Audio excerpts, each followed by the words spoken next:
There's all kinds of different trail entrances. This one I believe goes up to the dam, which is up ahead, to Lake Windsor. Up this side, I've been up there a bunch of times. But I parked at the main entrance this time. You can park up by Windsor and walk down to the waterfall a lot faster.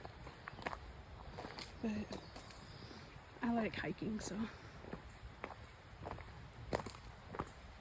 the longer route.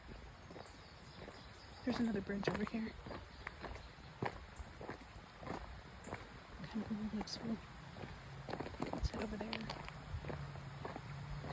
Let's see the longer distance up to the creek, back to the direction of the waterfall. I keep kicking rocks everywhere.